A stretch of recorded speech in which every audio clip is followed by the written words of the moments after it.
एक दिन की बात है, दिवाली के दिन करीब आ रहे थे। पूरे शहर में चिरागां की तैयारियां शुरू हो चुकी थीं। बाजार रंग बिरंगी लाइटों, मिठाइयों और नए कपड़ों से सजा हुआ था। गली गली में खुशबू थी दिवाली की, हंसी थी, शोर था और हर किसी के दिल में एक अलग सी चमक। उसी मौसम खुशी में एक कहानी छपी हुई थी, दो घरों की, दो औरतों की, दो दिवालियों की।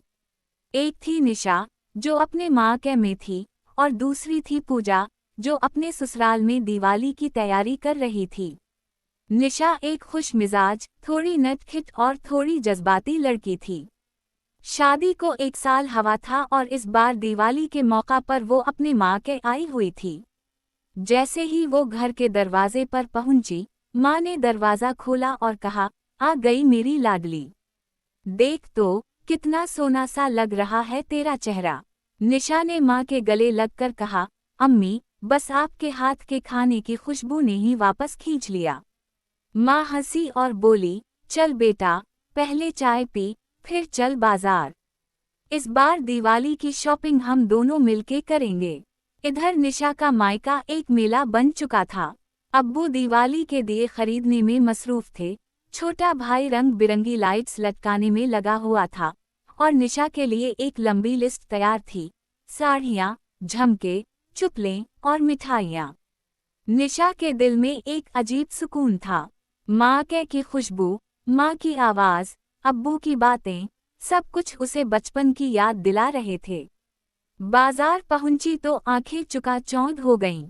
हर दुकान पर गहमा-गहमी थी। औरतें साड़ियों के थान देख रही थीं, बच्चे पटाखों की जिद कर रहे थे और मर्द कीमत पर बहस कर रहे थे। निशा और उसकी माँ एक दुकान पर रुकी थीं। ये साड़ी देख माँ, कितना खूबसूरत रंग है ना? निशा ने कहा। माँ बोली, हाँ बेटा, लेकिन ये तेरी सास को भी पसंद आ सकती है, ले ले एक उनके लिए भी। निशा ने मुस्कुरा कर कहा, अम्मी, आप हमेशा सबका ख्याल रखती हैं। दूसरी तरफ पूजा अपने ससुराल में थी। सुबह से ही कामों का तांता बंधा हुआ था। सास जी ने कहा, पूजा, सुबह मंदिर जा, दिए लेने हैं, फिर बाजार से फूल, फिर कपड़े भी खरीदने हैं। पूजा ने मुस्कुरा कर कहा, जी माँ जी, सब कर दूंगी। लेकिन दिल में सोचा, यहाँ तो सांस लेने की भी फुर्सत नहीं। इसके चेहरे पर थकन के बावजूद एक खुशी थी। वो जानती थी कि अब ये इसका नया घर है और सबकी खुशी उसी के हाथों से जुड़ी है। पूजा जब बाजार पहुंची तो सोचा कि जल्दी जल्दी सारी चीजें ले ले। मगर जैसे ही साड़ियों की दुकान पर पहुंची, दिल बिहक गया। अरे वाह, ये बनारसी साड़ी तो कमाल की है, वो बोली। दुकानदार ने कहा, बहन जी, आप पे तो ये साड़ी और भी चमकेगी। सास जी की आवाज़ दिमाग में गूंजी, पूजा, ज्यादा खर्च नहीं करना। वो मुस्कुरा कर बोली, ठीक है भाई, जरा सुस्ती वाली दिखाओ। दिल चाहा कि अपनी पसंद की ले, मगर जिम्मेदारी के बोझ ने उसे रोक दिया। इधर निशा और माँ चाय के साथ समोसे खाते हुए हंस रही थीं। अम्मी, आपको याद है, बचपन में मैं पटाखे जलाकर कैसे भाग जाती थी? माँ ने हंसकर कहा, और तेरा भाई तेरे पीछे पटाखा फेंक देता था। दोनों के कहकहे गलियों में गूंज गए। अब्बू ने आकर कहा, बेटा, दिए खरीद लिए? निशा ने कहा, अभी नहीं, अभी तो माँ के साथ मिठाई खा रही हूँ। अब्बू बोले, चलो, मैं भी चलता हूँ, पर इस बार ज्यादा मिठाई मत लेनी। निशा ने हंसते हुए कहा, अम्मी, अब्बू फिर से डाइट की बात कर रहे हैं। रात को माँ का आंगन जगमगा रहा था। निशा ने खुद दिए सजाए, रंगोली बनाई और पटाखों की तैयारी की। माँ ने कहा, देख बेटा, दिया हमेशा अपने दिल की तरह जलाना, रोशनी फैलाने के लिए, ना कि दिखाने के लिए। निशा के दिल को छू गया ये जुमला। वही रात पूजा के घर में भी रोशनियों से भरी थी, लेकिन यहाँ माहौल कुछ अलग था। सास जी ने हुक्म दिया, ये दिया यहाँ रख, वो लरी वहाँ लगा। पूजा सब कुछ खामोशी से कर रही थी। दिए जलाने के बाद वो थोड़ी देर के लिए छत पर गई। आसमान पर चमकते दिए, नीचे रोशनियों का समंदर।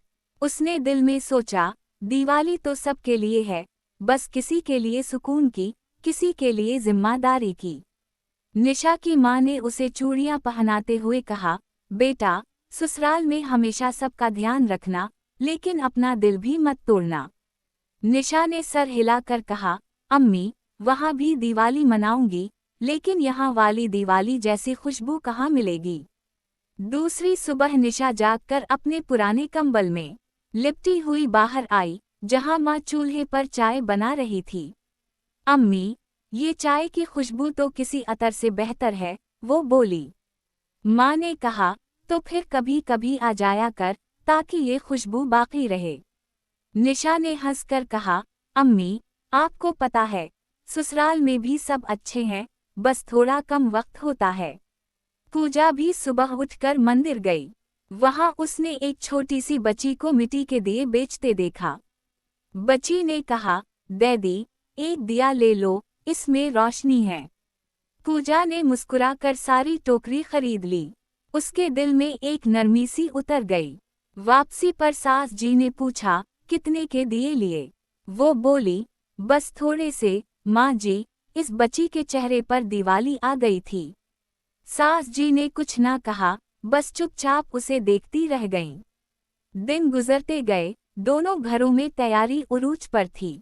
निशा के घर में सबने नए कपड़े पहन लिए। अब्बू ने कहा, आज तो निशा माँ की कॉपी लग रही है।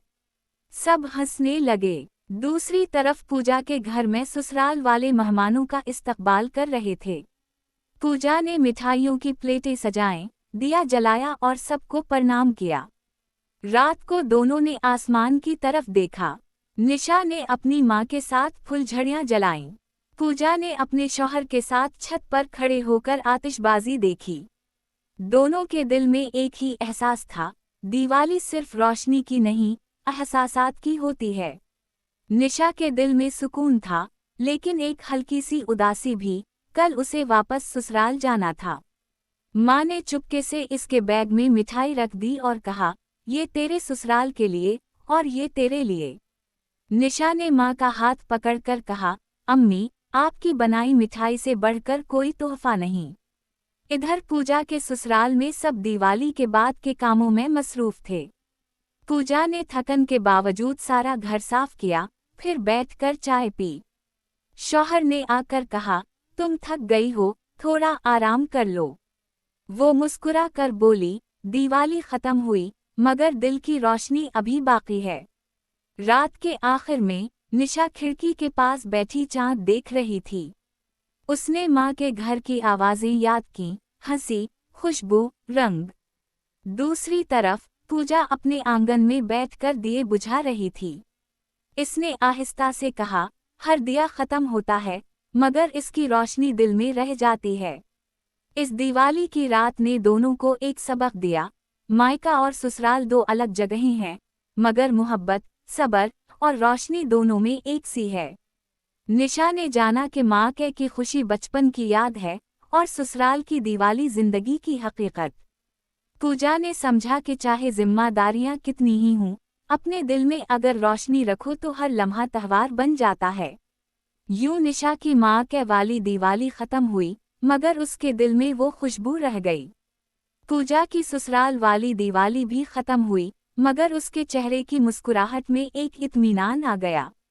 दोनों ने एक ही चाँद को देखा, एक ने माँ के घर से, एक ने ससुराल की छत से। और चाँद जैसे उन दोनों के दरमियान कह रहा था, दिवाली की रोशनी वहाँ नहीं जहाँ दिया जले, बल्कि वहाँ है जहाँ दिल रोशन हूँ। ये कहानी का पहला हिस्सा है, माँ के की दिवाली और ससुराल की दिवाली की रोशनियों के बीच एक दिल की रोशनी। दिवाली गुजर चुकी थी, मगर निशा के दिल में अब भी माँ के की खुशबू बाकी थी। अगली सुबह वो सवेरे उठकर माँ के कदमों में बैठ गई। अम्मी, जाने का वक्त आ गया, इसने आहिस्ता से कहा। माँ ने प्यार से इसके बाल संवारे और बोली, बेटा, माँ के का दरवाज़ा हमेशा खिला है, मगर अब तेरा घर वो है जहाँ तेरा शौहर और ससुराल हैं। वहाँ भी रोशनी फैलाना, जैसे यहाँ फैलाई। निशा के आंसू गालों पर फिसल गए। अब्बू ने बेटी के माथे पर हाथ रखा। जा बेटा, खुश रहना। घर से निकलते हुए निशा ने एक बार मुड़कर देखा। माँ दरवाजे पर खड़ी थी, हाथ हिला रही थी। दिल बोझल था, मगर चेहरे पर मुस्कुराहट। गाड़ी में बैठकर वो खिड़की से बाहर देखती रही। दरख्त, गलियां, वो सब कुछ पीछे रह गया, जैसे बचपन आहिस्ता आहिस्ता धुंध में गायब हो रहा हो। ससुराल पहुंची तो सब दिवाली की सफाई में लगे थे। सास जी ने दरवाजे पर आकर कहा, आ गई बहू। माँ बाप ठीक हैं? निशा ने झुककर प्रणाम किया। जी माँ जी, सब ठीक हैं। शौहर ने मुस्कुरा कर कहा, तुम्हारे बना घर सना सना लग रहा था। निशा के चेहरे पर रोशनी आ गई। घर में हर चीज मुनज्जम थी। दिए बुझ चुके थे, मगर दीवारों पर लाइटों के रंग अब भी बाकी थे। निशा ने सास के साथ बैठकर चाय पी। सास बोली, दिवाली तो खत्म हो गई, मगर सफाई और तरतीब बाकी है। निशा ने हंसते हुए कहा, माँ जी, मैं हूं ना, सब हो जाएगा। शाम को जब सब आराम कर रहे थे, निशा ने सोचा कि क्यों ना घर में थोड़ी सी अपनी दिवाली की खुशबू वापस ले आए। इसने किचन में जाकर माँ की बताई हुई तरह से चुकंदर का हलवा बनाया, गुलाब के फूलों से थाल सजाया और दिए दोबारा जलाए। शौहर ने देखा तो बोला, अभी दिवाली गई ही कहाँ? निशा बोली, रोशनी कम ना हो, बस यही चाहती हूँ। सास जी ने आकर कहा, ये हलवा तो बहुत खुशबूदार है, कहाँ से सीखा? निशा बोली, माँ ने सिखाया है कि मीठा सिर्फ जबान से नहीं, दिल से भी बनाना चाहिए। सास ने धीरे से कहा, तुम्हारी माँ ने तुम्हें बहुत कुछ सिखाया है। निशा मुस्कुरा कर बोली, और आप भी रोज कुछ नया सिखा रही हैं। रात को सब दिए जलाए गए। शौहर ने कहा, ये दिया तुम्हारे हाथों का जलाया हुआ हमेशा अलग लगता है। निशा ने नरमी से कहा, शायद उसमें माँ के घर की खुशबू भी शामिल है। दूसरी तरफ पूजा का हाल भी कुछ बदल गया था। दिवाली के बाद ससुराल के काम मामूल पर आ गए थे, मगर पूजा के दिल में एक सुकून था। वो अब थकी हुई नहीं लगती थी। इसने सीख लिया था कि घर की जिम्मेदारी बोझ नहीं, बल्कि अपनी पहचान है। सुबह वो मंदिर गई, बची फिर वहां थी। इसने कहा, दीदी, इस बार दिए जल्दी खत्म हो गए। पूजा ने हंसते हुए कहा, तो अगले साल में तेरे साथ बेचूंगी। घर आकर पूजा ने छोटे छोटे दिए आंगन में फिर रख दिए। सास ने कहा, इतनी मेहनत क्यों कर रही हो? पूजा बोली, माँ जी, दिवाली गुजर गई, मगर रोशनी खत्म नहीं होनी चाहिए। सास जी ने पहली बार मोहब्बत से इसकी पीठ थपथपाई, तुम तो घर की लक्ष्मी हो। निशा भी अब हर दिन को दिवाली की तरह गुजारने लगी। इसने ससुराल के सब के साथ घुल मिलकर हंसी खुशी का माहौल बना दिया। शाम को जब सब बैठते तो वो चाय के साथ छोटे मोटे तोहफे देती, कभी सास के लिए चूड़ियाँ, कभी देवर के लिए मिठाई। शौहर ने एक दिन कहा, तुमने इस घर को खुशियों से भर दिया है। निशा ने कहा, बस दिल में यही सीख लिया है कि घर वही रोशन रहता है जहाँ मोहब्बत बुझने ना दी जाए। एक शाम वो छत पर बैठी थी, चांद उभरा हुआ था। नीचे शहर की लाइटें झिलमिला रही थीं। उसने माँ को फोन किया, अम्मी, यहाँ की दिवाली भी अच्छी लगी इस बार। माँ ने कहा, बेटा, खुशी वहाँ नहीं जहाँ दिया जलाया जाए, बल्कि वहाँ है जहाँ तुम्हारा दिल खुश हो। निशा ने आहिस्ता से कहा, अम्मी, अब लगता है दोनों जगह मेरा दिल है, आपके घर में भी और यहाँ भी। उसी लम्हे पूजा ने भी आसमान की तरफ देखा। इसके हाथ में दिया था। इसने धीरे से कहा, दिवाली की असल रोशनी तब आती है जब हम दूसरों के लिए जलें। यूं माँ के और ससुराल की दिवाली एक ही रोशनी में बदल गई। निशा ने अपनी माँ की मोहब्बत और सास की समझदारी के बीच तवाज़ुन पाया। पूजा ने अपने दिल के सुकून और जिम्मेदारी के एहसास को एक कर दिया। दोनों औरतों ने जान लिया कि दिवाली का मतलब सिर्फ मिठाइयाँ, साड़ियाँ और पटाखे नहीं, बल्कि दिल की रोशनी है, जो कभी बुझनी नहीं चाहिए। रात के आखिरी खा, निशा ने छत से नीचे झांका। आंगन में दिया जल रहा था, बिल्कुल वैसा जैसा उसने माँ के में जलाया था। और वो मुस्कुरा कर बोली, ये दिवाली खत्म नहीं हुई, ये तो अब मेरी जिंदगी बन गई है।